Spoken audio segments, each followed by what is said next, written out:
बच्चों ये सवाल जो है बहुत बढ़िया सवाल है। बहुत सुंदर सवाल है। यानी आपको इसमें थोड़ा सा सोचना पड़ेगा कि इस सवाल को हम जब सॉल्व कर रहे होंगे। तो let's first understand what this question says.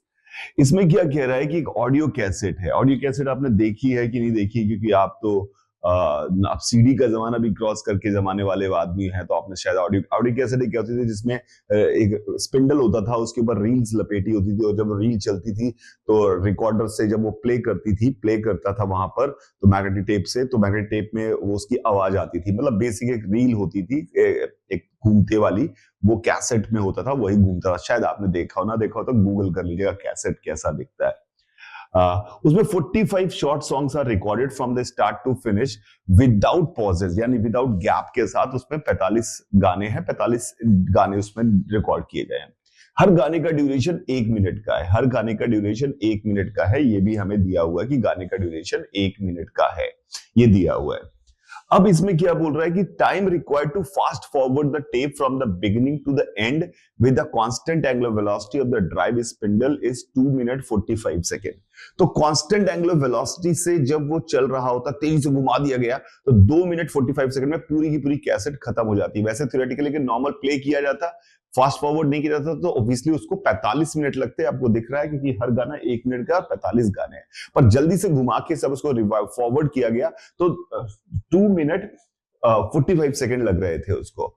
उसने कहा कि अगर हमने उसको फास्ट फॉरवर्ड किया बिगिनिंग से सिर्फ 1 मिनट 50 सेकेंड्स के लिए, तो कौन सा गाना बजेगा, कौन से नंबर का गाना बजेगा, कौन सा नहीं, कौन से नंबर का गाना बज रहा होगा अगर 1 मिनट 50 सेकेंड के लिए हमने उसको फॉरवर्ड करके फिर से प्ले कर दिया। तो 2 मिनट 45 सेकेंड के लिए प्ले करते तो क्या होता है इस केस में, वो पूरा का पूरा खत्म हो जाता, यानी कि स्टार्ट से एंड पहुंच जाता। 1 मिनट 45 सेकंड के लिए किया, 1 मिनट 50 सेकंड के लिए, तो कौन सा गाना बजेगा ये हमें पता लगाना है।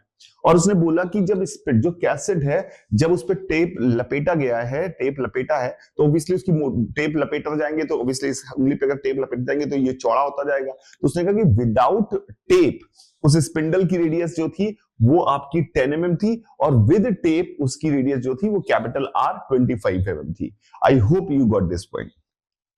जब मैंने ये सवाल देखा तो सबसे पहले मेरे दिमाग में जो ये आया कहानी, जिसने मुझे सबसे इंपॉर्टेंट जिसने मुझे क्लिक किया, वो ये है कि इसका रेडियस जो है, यहां पर रेडियस जो है बाद में 25 है और पहले 10 था, यानी कि ये थिकनेस इसकी इंपॉर्टेंट होगी। तो मैंने कुछ भी ना करते हुए सबसे पहले एज्यूम किया कि late thickness is h।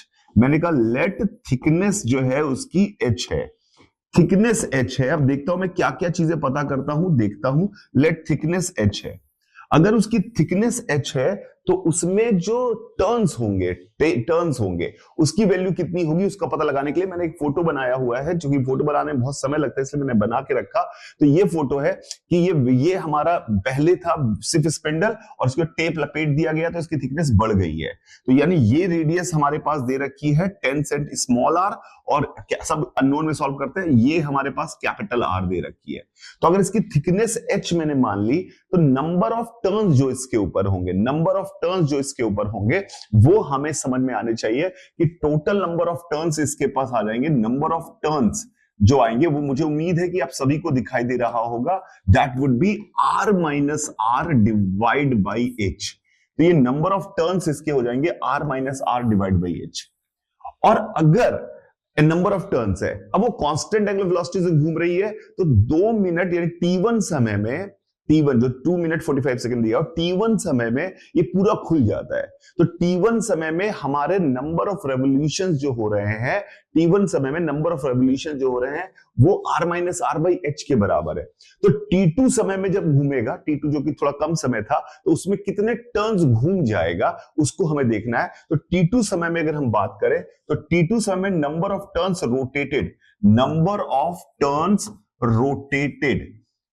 Rotated जो होंगे, रोटेटेड जो है वो हमारे पास आ जाएंगे। नंबर ऑफ टर्न्स रोटेटेड वो हमारे पास आ जाएंगे T2 समय में, is equal to, small N लिख देता हूं यहां पर, वो आ जाएगा T2 by T1 into total turns which is R minus R by H। तो इतने टर्न्स रोटेट हो जाएगा। अब इतने टर्न्स रोटेट हो जाएगा तो वो कहीं यहां पे बचेगा, यानी ऊपर वाले टर्न्स सारे रोटेट खुल गए, तो तार खुल गया होगा। अब वो कितना लंबा तार खुल गया है उसके हिसाब से देखते हैं कितना तार निकल चुका है। भाई इसमें जो गाना पहले नंबर से स्टार्ट हुआ, कितना तार निकल चुका है, कितना पाइप वायर निकल चुका है। तो आप देखिए एक पहले टर्न में जो घूमेगा उसमें तार जो निकलेगा वो 2 पाई आर निकलेगा। अगले टर्म में जो तार निकलेगा वो 2 पाई आर माइनस एच निकलेगा। हाँ, पहले वाले टर्न की आर रेडियस है, दूसरे कैपिटल आर, दूसरे वाले की कैपिटल आर माइनस एच है। तो अगर इतने टर्न्स निकल चुके हैं तो कितना वायर निकल चुका होगा, कितना कितना कितना फिल्म निकल चुकी होगी। अगर मैं उसकी समेशन करूं, यानी लेंथ जो निकल चुकी होगी, यानी उस लेंथ की बात करते हैं तो L1 लिखता हूं उस लेंथ को, तो क्या वो लेंथ हो जाएगी 2 pi times R plus R minus H plus R minus 2h, पहला टर्म, दूसरा plus R minus N minus 1 into H. ये हमारे पास टोटल नंबर ऑफ जो वायर जो पाइप जो फिल्म जो है वो टेप जो है वो निकल चुका होगा, या उसकी लंबाई इतनी होगी।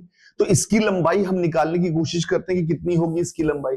तो L1 हमारे पास ये दिया हुआ है, ये लंबाई, प्लीज ध्यान से देखिएगा। तो L1 ये लंबाई हमारे पास निकल चुकी होगी।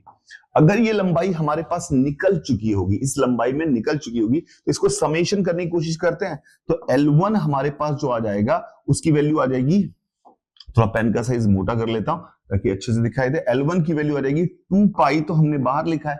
अगर आप देखें तो ये हमारे पास क्या है, ये हमारे पास है एक AP जिसका कॉमन डिफरेंस माइनस एच है, जिसका कॉमन डिफरेंस माइनस एच है। तो हमारे पास AP का फॉर्मूला लगाया, तो 2 पाई n/2 प्लस 2a यानी 2r plus n-1 into d की वैल्यू h के बराबर है, d की वैल्यू h के बराबर है, तो n-1 इंटू h ये हमारे पास आ जाएगा 2 पाई r 2r plus n-1 into h। ये लगभग आ जाएगा, मेरी बात ध्यान से समझिएगा, लगभग इतनी वैल्यू आ जाएगी। तो इसको अप्रोक्सीमेटली, क्योंकि यहाँ पे बहुत पतली थिकनेस है, h बहुत छोटा है, तो इस वाले एक्सप्रेशंस को हम यहाँ पे थोड़ा अप्रोक्सीमेशन यूज करेंगे। हम ये मानेंगे नंबर ऑफ टर्न्स काफी ज्यादा निकल गए होंगे, ये मान के चल रहे हैं।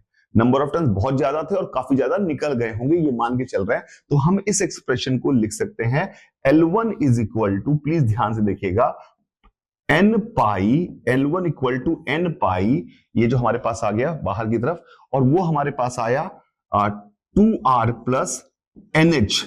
आपने कहा ये NH क्यों किया आपने? क्योंकि मेरे को दिख रहा है कि H मुझे हटाना है, तो NH यहां से मैं सीधे सीधे निकाल सकता हूं, 2 पाई r बाई NH यहां से निकाल सकता हूं। तो L1 की वैल्यू हमारे पास आ गई, L1 की वैल्यू आ गई 2 पाई T2 by T1 r minus r by h, r minus r by h, और NH वहां से अगर हमने डाला तो मल्टीप्लाइड विद ये हमारे पास आ जाएगा 2r plus T2 by T1 into r minus r। ये हमारे पास L1 निकल के आ जाएगा। तो this is the value of L1 हमने निकाल दिया कि कितनी लेंथ निकल चुकी है। अब जो गाने उस पर रिकॉर्ड हुए होंगे वो पूरी लेंथ, जो भी उसकी पूरी लेंथ होगी उस पर यूनिफॉर्मली रिकॉर्ड हुए होंगे। तो हमारी इतनी लेंथ निकल चुकी है, पहला गाना, दूसरा गाना, 45 गाने हैं टोटल। तो पूरी L लंबाई हम देखते हैं कितनी है। तो पूरी L लंबाई कैसे निकालेंगे, तो इसमें कितनी इसकी लंबाई है उसको कैसे निकालेंगे। तो आप अगर देखें तो इस रेक्टेंगल स्टेप ने इस वाले एरिया को कवर किया हुआ है। तो अगर इस पूरे एरिया को खोल देंगे तो उसकी लंबाई जो हो जाएगी, मान लिया L है टोटल लंबाई और थिकनेस H है, तो यही घूम के तो टोटल एरिया बना होगा। तो अगर हमें इसको, इस एरिया को लिखूं, तो क्या मैं टोटल लेंथ को अगर L मानूं तो क्या LH की वैल्यू मैं लिख सकता हूं पाई r square minus r square के बराबर, LH की वैल्यू। तो इससे हमारे पास L निकल आएगा। तो L यानी टोटल लेंथ हमारे पास निकल के आ गई पाई r square minus r square divide by h के बराबर। ये टोटल लेंथ निकल के आ गई। अब टोटल लेंथ इतनी है जिसमें 45 गाने हैं, टोटल लेंथ इसमें है जिसमें 45 गाने हैं और इतनी लेंथ निकल गई, तो इसमें कितने गाने निकल गए होंगे वो हम पता लगा लेंगे क्योंकि यूनिफॉर्मली डिस्ट्रीब्यूटेड है। यानी कि हमारे पास जो गाना नंबर बज रहा होगा उसकी वैल्यू की बात करें तो वो हमारे पास आएगा ग्रेटेस्ट इंटीजर। ग्रेटेस्ट इंटीजर क्योंकि उसका बीच में भी आ जाए, बीच में भी आ जाए भाई, तो ग्रेटेस्ट इंटीजर जो हमारे पास निकल के आएगा वो आएगा हमारे पास L1 by L into total number of गाने। तो L1 by L into M, ये टोटल नंबर ऑफ गाने हमारे पास निकल चुके होंगे। तो ये जो भी integer value L1 by L की आएगी वही वाला गाना जो है वो बज रहा होगा। पता नहीं, है तो यूनिटरी मेथड एपी का सवाल, मतलब बेसिक फंडामेंटल से सॉल्व किया गया, एकदम बेसिक फंडामेंटल से, लेकिन बड़ा इंटरेस्टिंग सवाल था। लेकिन इसमें सबसे बड़ी चीज मैंने क्या चीज देखी, मैंने कहा कि जो मैंने नोटिसेबल बात थी, मैंने कहा कुछ भी अननोन आप कैसे पता चलेगा, क्या मान के चले सवाल। तो मुझे दिखाई दिया कि इसमें एच जो है, थिकनेस ऑफ द जो है वो एक इंपॉर्टेंट रोल अदा करेगी। तो हमने थिकनेस को, हमने कहा पहले उसको सोच के थिकनेस को मान लेते हैं स्मॉल एच। तो ये जो क्लिक किया मुझे कि थिकनेस मान लेते हैं स्मॉल एच, उसने मेरे सवाल की एक दिशा दिखा दी कि भैया किस तरह से चलना पड़ेगा, and we can get the answer. तो this is the learning, actually यही अब सोचने का तरीका होता है कि कैसे हम सवाल के आंसर निकाल लेंगे। I hope it is very clear to you guys. Thank you very much. Bye रहेगा सभी को, एंजॉय योर लाइफ।